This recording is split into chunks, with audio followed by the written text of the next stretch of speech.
नमस्कार। Swift trending के एक और एपिसोड में आप सबका स्वागत है। दोस्तों, आपने ये मशहूर कॉल तो सुना ही होगा, तुम मुझे खून दो मैं तुम्हें आजादी दूंगा। एकदम से याद नहीं आया क्या कि किसने बोला था? मैं बता देता हूं आप लोगों के लिए। नेताजी सुभाष चंद्र बोस ने, जब उन्होंने आजाद हिंद फौज की बागडोर संभाली थी, उन्होंने पूरे भारतीय समाज को एक नारा दिया था, तुम मुझे खून दो मैं तुम्हें आजादी दूंगा। Give me blood and I will give you freedom. इसी नारे को तब्दील करके भारत के प्रधानमंत्री श्री नरेंद्र मोदी ने बंगाल में जाकर के नारा दिया है मटुआ कम्युनिटी को, तुम मुझे वोट दो मैं तुम्हें आजादी दूंगा। इससे पहले किसी ने मीम बनाया था कुछ साल पहले, मुझे याद है। मोदी साहब क्योंकि बहुत तकरीरें करते हैं, बहुत भाषण देते हैं, इसीलिए किसी ने मजाक बनाया था कि तुम मुझे वोट दो मैं तुम्हें भाषण दूंगा। लेकिन अब उसी को उन्होंने बोला है कि तुम मुझे वोट दो मैं तुम्हें आजादी दूंगा। ये किस संदर्भ में कहा उन्होंने, ये भी जरा सुनिए।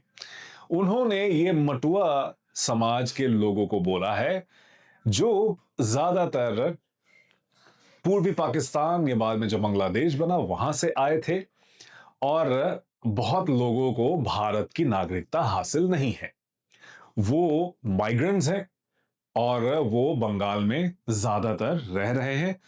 नॉर्थ 24 परगनास डिस्ट्रिक्ट के 34 सीटों पर कहा जाता है कि मटुआ कम्युनिटी का अच्छा खासा वर्चस्व है। यानी वो जिसके हक में वोट डालेंगे वो पार्टी जीत सकती है इन 34 सीटों पर, उनका अगर समर्थन मिलता है तो। अब मोदी साहब ने यह कहा है कि अगर भारतीय जनता पार्टी की सरकार बनती है पश्चिम बंगाल में, तो उनको सिटीजनशिप दे देंगे मटुआ कम्युनिटी को। मटुआ कम्युनिटी के मंदिर में जाकर के भी मोदी साहब ने मत्था टेका, उसके फोटोज उन्होंने सोशल मीडिया के दीगर प्लेटफॉर्म्स में जारी करवाया। उसके बाद जाकर के बनगांव में उन्होंने भाषण देते हुए यह बात कह दी कि तृणमूल कांग्रेस तो हारने वाली है। पश्चिम बंगाल इलेक्शंस के पहले पड़ाव में अच्छा परफॉर्म नहीं किया है ममता बनर्जी ने, इसीलिए वो डरी हुई हैं, सरकार उनकी गिरने वाली है। लेकिन मटुआ कम्युनिटी को अगर समर्थन वो कम्युनिटी दे देती है तो फिर भाजपा की सरकार बन जाएगी। 29 तारीख के इलेक्शन में आखिरी फैसला उन लोगों का होगा। दिलचस्प बात यहां पे यह है कि मोदी साहब ने यह नहीं बताया कि दरअसल सिटीजनशिप देने का काम केंद्र सरकार का है, सूबे सरकार का नहीं है। पश्चिम बंगाल की सरकार किसी की भी हो, वो किसी को भी सिटीजनशिप दे नहीं सकती है भारत की। ये नागरिकता देने का इख्तियार सिर्फ और सिर्फ केंद्र सरकार के पास है, यूनियन होम मिनिस्ट्री के पास होता है, जो कि अमित शाह साहब का महकमा है। मोदी साहब प्राइम मिनिस्टर हैं भारत के, तो फिर ये कैसी बात वो कह रहे हैं कि अगर पश्चिम बंगाल में भाजपा की सरकार होगी तो ही सिटीजनशिप मटुआ कम्युनिटी को मिल सकती है। मटुआ समाज के बारे में भी दो बातें मैं कहना चाहूंगा। इस समाज को हमने 19वीं सदी में बनते हुए देखा, जब बंगाल के नामशूद्र कम्युनिटी यानी जो शेड्यूल कास्ट तबका रहा है, जो बहुत प्रताड़ित रहा है दोस्तों, इनको अछूतों में गिना जाता था। एक टाइम था भारत की हिस्ट्री में जब ये किसी भी सुविधा इनको नहीं मिलती थी। वहां से फिर जब भारत का राष्ट्रवादी आंदोलन आया वजूद में 19वीं सदी के आखिर में, तब मटुआ समाज ने या नामशूद्र समाज ने समर्थन देने से मना कर दिया। उनको लगा कि वो अपने समाज में इतने प्रताड़ित हैं, भारत के जो एग्जिस्टिंग कास्ट का जो स्ट्रक्चर है उसके तहत वो इतने प्रताड़ित है कि उनको आजादी दरअसल उससे चाहिए। पॉलिटिकल आजादी के बारे में वो सोच नहीं रहे थे। आलम यह था कि जब 1905 में बंगाल को तकसीम किया गया, उस टाइम पर कांग्रेस ने इसका खुल के विरोध किया, लेकिन नामशूद्रों ने उसके हक में बात कह दी। बाद में कांग्रेस को भी नामशूद्र कम्युनिटी को अपने साथ लेकर के चलना पड़ा, उसको भी खुद में बदलाव लाना पड़ गया कांग्रेस और लार्जर जो नेशनलिस्ट मूवमेंट था भारत का। आखिरकार वो उसमें शामिल हुए, लेकिन उस धारा से वो अलग रहे। कुछ उनकी अपनी मांगे थी। जो बाबा साहब अम्बेडकर डिप्रेस क्लासेस बोलते थे, उनमें नाम शूद्रों का जिक्र होता था। नाम शूद्र बाद में थोड़ा सा वर्चस्व बनाने में कायम रहे। ज्यादातर किसान थे या खेती बाड़ी के काम में वो लगे रहते थे। कुछ लोग बंधुआ मजदूर भी थे। लेकिन जब पार्टीशन हो गया 1947 में, बहुतों ने अपने आप को पाकिस्तान में पाया। मोहम्मद अली जिन्ना पाकिस्तान के बानी, उन्होंने ये अहद किया था कि हर समाज को पाकिस्तान में मान्यता मिलेगी, हर समाज को उसके हुकूक मिलेंगे, लेकिन मटुआ समाज को उसके हुकूक नहीं मिले पाकिस्तान में। जिस वजह से 1950 के बाद से मटुआ समाज ने पाकिस्तान छोड़ के भारत में आना शुरू कर दिया। यानी पूर्वी बंगाल से वो पश्चिम बंगाल में आने लग गए। उसके बाद माइग्रेशंस होता गया। एक टाइम पे तो एक साल में 10,000 से ज्यादा मटुआ समाज के लोग पाकिस्तान छोड़ के भारत आ रहे थे। ऐसा होम मिनिस्ट्री की रिपोर्टों में हमने पाया है। आखिरकार उनकी अच्छी खासी तादाद हो गई कुछ इलाकों में पश्चिम बंगाल के, कि किसी भी पॉलिटिकल पार्टी के लिए उनके हितों को छोड़ के कुछ और बात करना नामुमकिन सा हो गया। भारतीय जनता पार्टी की सरकार जब से आई है भारत में 2014 के बाद, लगातार उन्होंने मटुआ समाज के लिए कुछ ना कुछ करने की कोशिशें की हैं।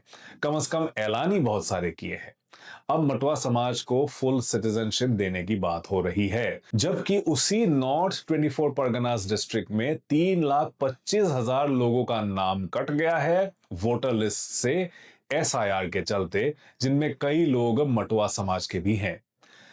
पश्चिम बंगाल की मुख्यमंत्री ममता बनर्जी ने इसका इस्तेमाल खुलकर किया है। उन्होंने कहा है कि देखिए, जो लोग आपको आजादी देने की बात करते हैं, वही लोग दरअसल आपके नाम कटवा रहे हैं वोटर लिस्ट से। अगर ये लोग पावर में कभी आ गए तो फिर आप समझ सकते हैं कि आपके साथ क्या होगा।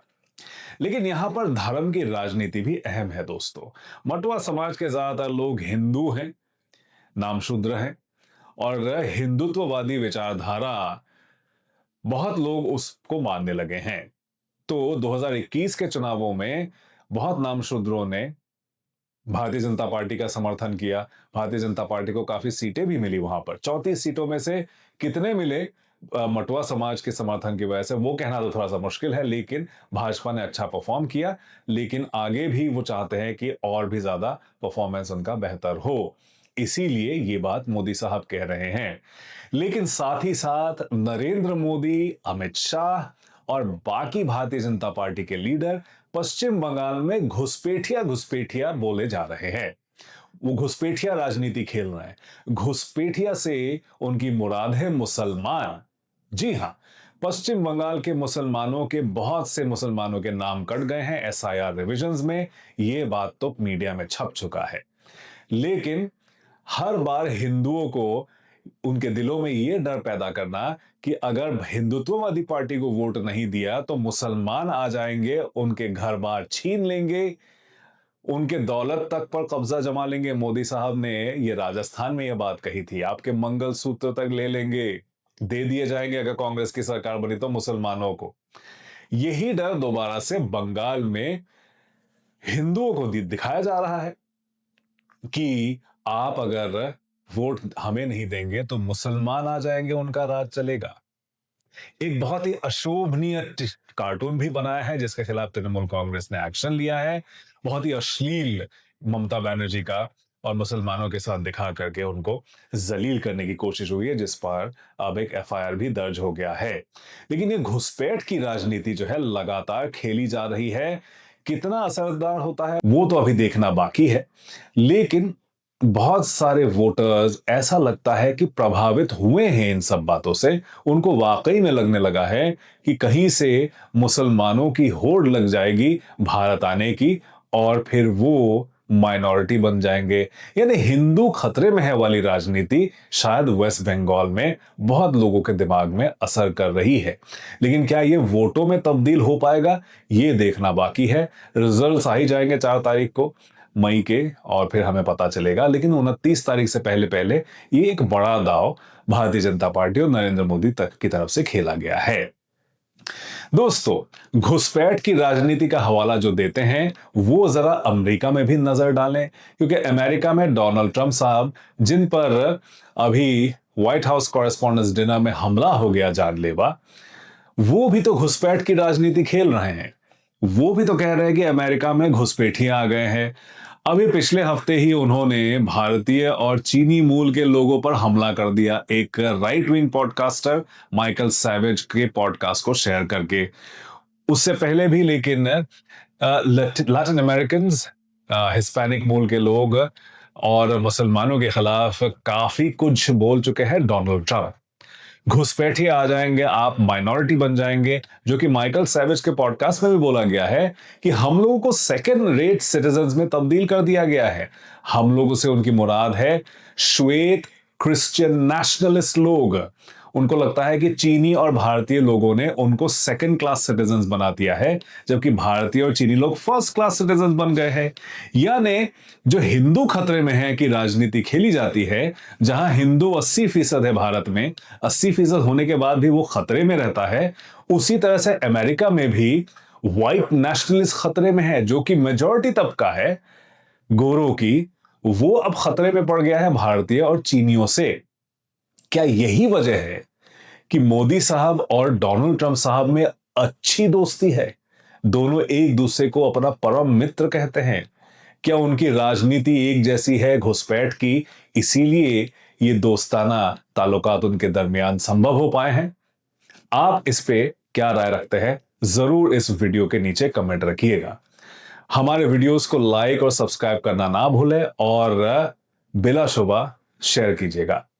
कल अगले एपिसोड में फिर से मुलाकात होगी। अपना ख्याल रखिएगा।